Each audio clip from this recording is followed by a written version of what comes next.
जय श्री कृष्ण। आज हम एक अत्यंत सुंदर और दिव्य अध्याय की शुरुआत कर रहे हैं। अध्याय 10, विभूति योग। इस अध्याय में प्रभु अद्भुत ज्ञान अर्जुन के माध्यम से हमें देने वाले हैं, लेकिन इस ज्ञान को वही सही से समझ पाएगा जो हमारे प्रभु से बहुत प्यार करता होगा और जो हृदय से यह स्वीकार करेगा कि यह सब केवल उसके हित के लिए ही प्रभु प्रेमवश होकर कह रहे हैं। यही पात्रता प्रभु पहले श्लोक में स्पष्ट करते हैं। अब मैं तुमको जो प्रेम युक्त ज्ञान सुनाने वाला हूं, ये वो परम वचन है जो मैं दोबारा बतलाने वाला हूं। तुम्हें कहता हूं क्योंकि तुमने अर्जुन मुझसे प्रीत लगाई है। तुम्हारा हित हो जाए, मेरे मन में भी ये अभिलाषा छाई है। श्लोक 2 से 6 में प्रभु अपनी विलक्षणता का परिचय देना शुरू करते हैं।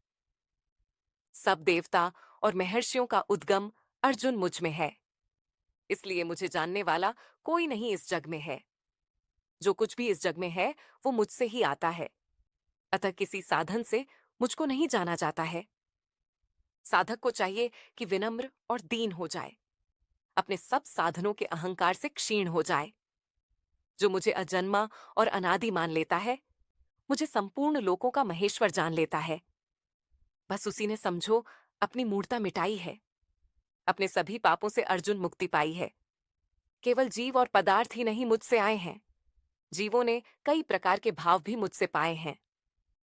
मैं ही पार्थ जीव की आंतरिक क्षमताएं करता उन्हें प्रदान हूं। मैं ही ज्ञान, बुद्धि, भ्रांतियों से मुक्ति और सत्य की पहचान हूं। मैं ही क्षमा, संतोष, अहिंसा जैसे मानसिक गुण लाता हूं। मैं ही मन, इंद्रियों का संयम और समता सिखलाता हूं। मैं ही तप और दान के मीठे भाव जगाता हूं। मैं ही जगा के श्रद्धा अपनी ओर बुलाता हूं। ये सुख दुख, यश अपयश आदि मेरी लीला के ही तो रंग हैं। जीवन मरण आदि से ही आगे बढ़ते पार्थ सृष्टि के प्रसंग हैं। सनकादि सप्त महर्षि और मनु भी मेरे मन से आए हैं। संसार के प्राणी सारे आगे चलकर इन्होंने उपजाए हैं। श्रोताओं, प्रभु को कोई पूरा जान नहीं सकता, लेकिन भक्त में जब प्रेम, विश्वास और निरंतर भगवान में लगे रहने का भाव होता है, तो प्रभु कृपा कर स्वयं भक्त को सब कुछ प्राप्त करवा देते हैं। इसी का वर्णन हमारे प्रभु श्लोक 7 से 11 में करते हैं। जो मेरी ये विभूतियां पहचान लेता है, मेरे सामर्थ्य को जो तत्व से जान लेता है, वो निश्चल भाव से मुझसे जुड़ जाता है, अविरल भक्ति की ओर मुड़ जाता है। उसे विश्वास है कि जग मुझसे बनता है, गति पाता है। मन उसका प्रेम और श्रद्धा के भावों से भर जाता है। ऐसा मेरा भक्त बड़ी बुद्धिमता दिखाता है। स्वयं को वो बस मेरे भजन में लगाता है। चित्त में उसके मेरा चिंतन और समर्पण है। प्राणों का भी पार्थ मुझ में ही अर्पण है। मेरे भक्त जब भक्तों से मिलते हैं, मेरी चर्चा के तब फूल खिलते हैं। वो तो बस मेरे ही गुण गाते हैं, मेरी बातें कर कर सुख पाते हैं। मेरी कथा तो बस एक बहाना है। उन्हें मुझसे प्रेम करना है, मुझसे दिल लगाना है। इस सब में उनको एक संतुष्टि मिलती है, मानो उनके प्राणों को पुष्टि मिलती है। पार्थ जो नित्य निरंतर मुझ में लगे रहते हैं, जिनमें प्रेम भक्ति के भाव जगे रहते हैं, उन्हें पार्थ फिर और कोई साधन करना नहीं होता। एक प्रेम के सिवा कोई आराधन करना नहीं होता। मैं स्वयं उनको बुद्धि योग कराता हूं और खुद ही खुद से उन्हें मिलाता हूं। उनके अंदर बसने वाला मैं भीतर से ही उनका अज्ञान मिटा देता हूं। उनके प्रेम के वश हो मैं उनके अंदर ज्ञान का उजाला फैला देता हूं। श्रोताओं, इस प्रकार अर्जुन ने पहले भगवान का प्रभाव सुना, उसके बाद प्रभु का प्रेम और करुणा से भरा स्वभाव सुना। इस स्वभाव को सुन अर्जुन भाव विभोर हो गए और भगवान की स्तुति करने लगे। श्लोक 12 से 18 तक अर्जुन प्रभु की स्तुति करते हैं। आप ही परब्रह्म, आप ही परम धाम हैं, आप ही सबसे पवित्र, आप ही महान हैं। वेद भी आपको शाश्वत दिव्य आदिदेव बताते हैं। नारद, व्यास आदि ऋषि भी यही महिमा गाते हैं। और अब आपने स्वयं भी समझाया है, करुणा कर ये रस मुझ पर बरसाया है। मैंने हृदय से इसे सत्य स्वीकार किया है। आपने मुझ पर बड़ा उपकार किया है।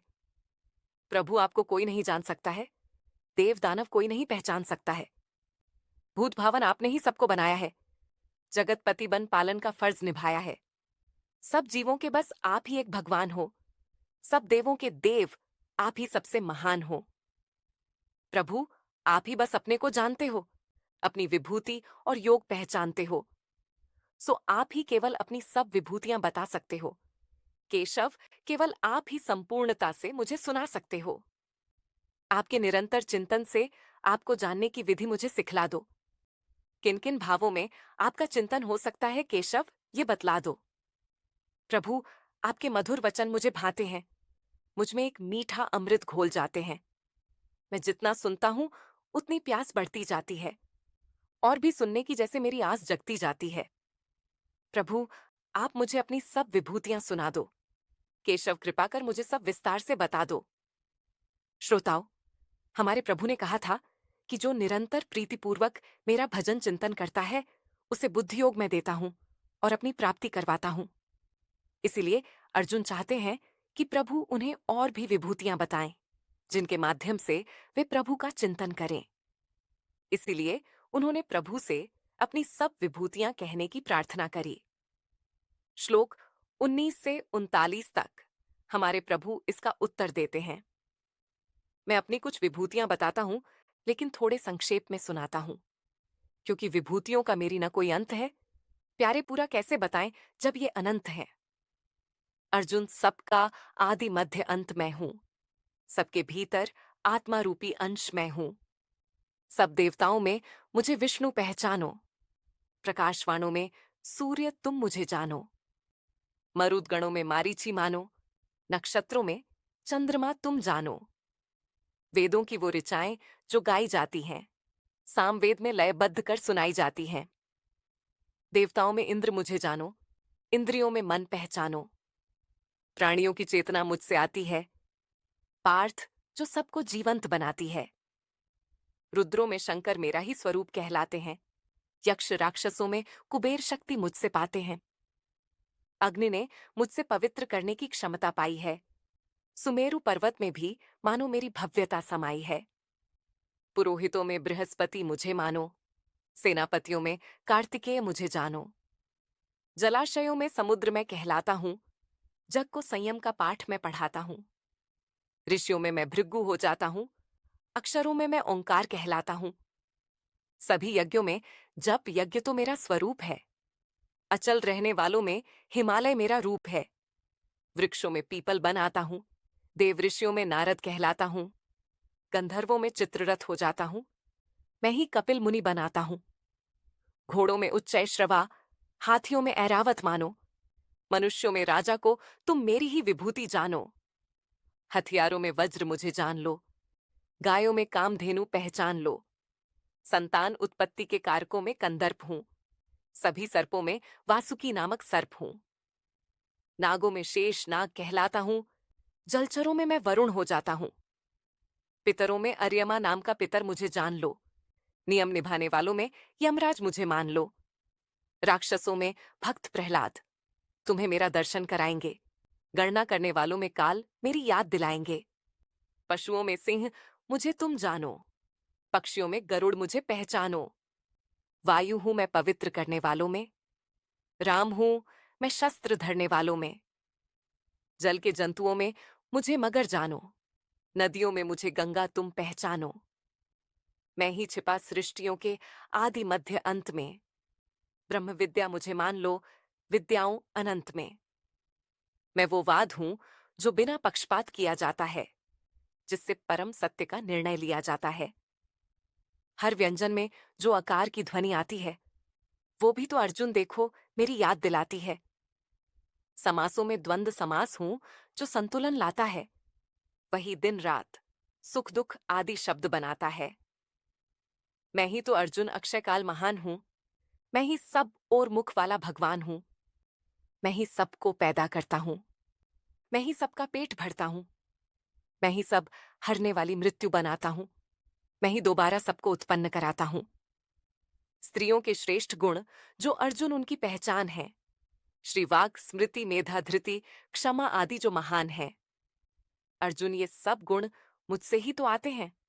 समाज को मिलकर ये सजीव बनाते हैं। सामवेद की श्रुति बृहत्साम को मेरा रूप जानो। छंदों में गायत्री को तुम मेरा स्वरूप पहचानो। महीनों में मुझे मार्गशीर्ष जानो। ऋतुओं में मुझे वसंत तुम मानो। छल करने वालों में तुम जुआ मुझे जानो। इसका सब छीन लेने का सामर्थ्य पहचानो। तेजस्वियों का पार्थ मैं तेज कहलाता हूं। जीतने वालों को विजय मैं दिलाता हूं। दृढ़ निश्चय और सात्विक भाव जो आते हैं, ये सारे भाव मनुष्य मुझसे ही तो पाते हैं। वृष्णवंशियों में कृष्ण बन के आया हूं। पांडवों में पार्थ बन के मैं समाया हूं। मुनियों में वेद व्यास मुझे तुम पहचानो। सिद्धांत समझने में शुक्राचार्य मुझे जानो। दमन करने के लिए मैं दंड बन जाता हूं। जीत दिलाने को मैं रणनीति बनाता हूं। मौन बनकर मैं ही रहस्य छुपाता हूं। ज्ञान बन के मैं ही तो बोध कराता हूं। सच तो ये है, सबके अस्तित्व का आधार मैं हूं। तुम ये समझ लो, सबके भीतर साकार मैं हूं। श्रोताओं, इस प्रकार हमारे प्रभु ने अर्जुन को अपनी कुछ विभूतियां बताईं। इसके बाद इस अध्याय के अंतिम भाग में श्लोक 40 से 42 में हमारे प्रभु बहुत ही सुंदर ढंग से इस विषय को समेटते हैं। मेरी दिव्यता तो अर्जुन प्यारे अनंत है। मेरी विभूतियों का आता नहीं अंत है। मैंने तुमको तो बस एक झलक दिखाई है। तुम्हारी सुनने की बस थोड़ी प्यास बुझाई है। ये तुम्हें हर जगह मेरे चिंतन का आधार देगी। सृष्टि को देखने की तुम्हारी दृष्टि सुधार देगी। संसार में पार्थ जहां भी कोई विलक्षणता तुम्हें दिखाई देती है, ऐश्वर्य, शोभा, बल आदि, सब में सुनो मेरी धुन सुनाई देती है। जब अपने भीतर ये नजरिया पार्थ तुम अपना लोगे, हर व्यक्ति, वस्तु, घटना में मेरी झलक तुम पा लोगे। फिर इतनी सारी बातों की जरूरत कहां रह जाएगी, जब मेरे नित्य चिंतन की ये कला तुम्हें आ जाएगी। असल में मेरा एक छोटा सा अंश पूरे जगत में व्याप्त है। जगत के भरण पोषण संचालन को बस वही पर्याप्त है। श्रोताओं, इस प्रकार हमारे प्रभु ने पहले बताया कि उनका प्रेम पूर्वक भजन चिंतन करने वालों को वो स्वयं ज्ञान और बुद्धियोग देते हैं। उसके बाद हर व्यक्ति, वस्तु और घटना में प्रभु का चिंतन कराने के लिए अपनी कुछ मीठी विभूतियां बताई। और अंत में बताया कि जहां भी हमें कोई विलक्षणता दिखाई दे, वहां हम अपने प्रभु की विभूति का दर्शन करें।